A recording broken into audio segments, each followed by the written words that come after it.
Magandang gabi, pambungad sa ating newscast. Bunsod ng pagputok ng Bulkang Canlaon, idineklara na ang Canlaon City sa ilalim ng state of calamity. Mga residente ng mga apektadong barangay, pinalikas. May balitang A to Z si Naomi Almojano. Sa evacuation centers pa rin magpapalipas ng gabi ang mahigit 100 pamilyang nakatira sa paligid ng Bulkang Canlaon matapos ang pagputok nito June 3 ng gabi. To declare that Canlaon City will be under the state of calamity due to volcanic eruption. Ngayong araw lang din nagdeklara na ng state of calamity ang Canlaon City sa Negros Oriental.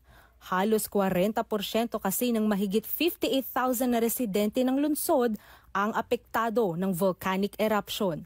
Pero ayon sa LGU, marami sa kanila ang tumuloy na muna sa mga ibang kamag-anak.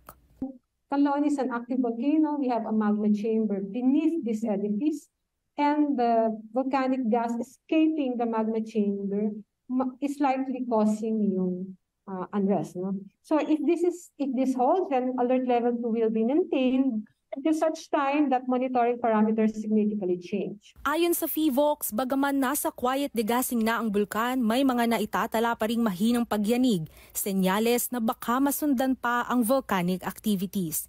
Hindi rin nila iniaalis ang posibilidad na magkaroon ng magmatic eruption. If seismic ground deformation and volcanic gas parameters worsen, then we may be facing a magmatic eruption from Canlaon. And then alert level 3 will be raised. Patuloy naman ang paalala ng Department of Health sa mga apektadong residente na magsuot ng face mask at takpan ang kanilang ilong at bibig ng basang tuwalya bilang pansangga sa ashfall at sulfurous odors.